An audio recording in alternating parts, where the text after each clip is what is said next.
हमारे यहाँ सबसे पहले तो सिंचाई के लिए प्रधानमंत्री कृषि सिंचाई योजना पर ड्रॉप मोर क्रॉप से माइक्रो इरिगेशन योजना चलती है, जिसमें कि ड्रिप सिंचाई है, मिनी स्प्रिंकलर है, माइक्रो स्प्रिंकलर है, पोर्टेबल स्प्रिंकलर है, रेन गन है। ड्रिप सिंचाई उन फसलों के लिए है जो स्पेसिंग में रहती हैं, जैसे सब्जियां, बागवानी, इन सब के लिए ड्रिप सिंचाई है। जनपद में इसके लिए 584 हेक्टेयर का टारगेट मिला है हमें। मिनी स्प्रिंकलर कृषि फसलों के लिए धान, गेहूँ और सब में मिनी स्प्रिंकलर या सब्जियों की खेती में भी आप मिनी स्प्रिंकलर लगवा सकते हैं, जिसके लिए कि हमारा 115 हेक्टेयर का टारगेट है। इसी तरीके से आप जैसे कि पालक हुआ, प्याज हुआ, लहसुन हुआ, इन सब के लिए माइक्रो स्प्रिंकलर है। माइक्रो स्प्रिंकलर में आप 80 हेक्टेयर का जनपद को टारगेट मिला है। इसी तरीके से हमारी कृषि फसलों के लिए पोर्टेबल स्प्रिंकलर का 500 हेक्टेयर का टारगेट है। रेनगन के लिए 140 हेक्टेयर का टारगेट है। कुल हमारे जनपद को 1419 हेक्टेयर का टारगेट मिला है प्रधानमंत्री कृषि सिंचाई योजना में। इसके अलावा हमारी राष्ट्रीय कृषि विकास योजना अंतर्गत मसाला की खेती में 50 हेक्टेयर का लहसुन का टारगेट है, 200 हेक्टेयर का प्याज का टारगेट है और 100 हेक्टेयर का मिर्चा का टारगेट है। सब्जियों की खेती में हमें रबी कार्यक्रम के अंतर्गत टमाटर, पत्ता गोभी, फूल गोभी, शिमला मिर्च और कद्दू वर्गीय फसलों के लिए 180 हेक्टेयर का टारगेट है।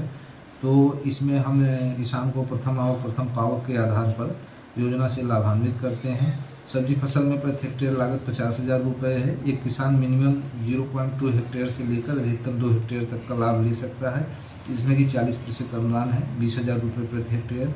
इसी तरीके से मसाला फसल में हमारा प्रति हेक्टेयर लागत 30,000 रुपये है, जिसमें 40% अनुदान है। 12,000 रुपये प्रति हेक्टेयर इसमें सरकार की तरफ से अनुदान है, जिसमें कि हम किसान को प्रथम आवक प्रथम पावक के आधार पर कायम डीबीटी के रूप में उसको सामग्री उपलब्ध कराते हैं।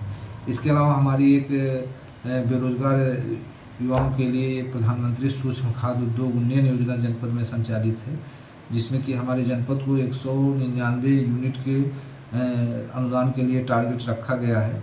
अभी तक हमारा 62 लोगों ने इस योजना से लाभान्वित होकर के लाभ उठाया है, जिसमें कि खाद्य प्रसंस्करण से संबंधित यूनिट लगा सकते हैं, जैसे कि आप डेयरी प्रोजेक्ट में लगा सकते हैं, मिठाई उद्योग में जा सकते हैं। खाद्य प्रसंस्करण से संबंधित जैम, जेली, अचार, मुरब्बा, नमकीन, बेकरी, इन सब जो है खाद्य प्रसंस्करण से संबंधित उद्यम में आप अपना स्वरोजगार स्थापित करके इसमें 35% सब्सिडी है, अधिकतम 10 लाख रुपए तक। तो इन योजनाओं से आप उद्यान विभाग के आप लाभान्वित हो सकते हैं। इन योजनाओं का लाभ लेने के लिए किसानों को क्या यहाँ ऑनलाइन कुछ आवेदन करना पड़ेगा या फिर विभाग में? सभी योजनाओं के लिए विभागीय वेबसाइट है DBT UP हॉर्टिकल्चर, उस पर अपना पंजीकरण हमारे ऑफिस में किसी भी कार्य दिवस में आकर के आधार कार्ड, बैंक पासबुक, खतौनी, मोबाइल नंबर, 2 फोटो उपलब्ध करा सकते हैं। पंजीकरण के उपरांत जो है आपको अपना पूरा प्रपत्र हमारे आवेदन करना पड़ेगा। उसके लिए हम आपको 1 हफ्ते से 10 दिन तक टाइम देते हैं, तो उसके बाद हम आपको योजना से लाभान्वित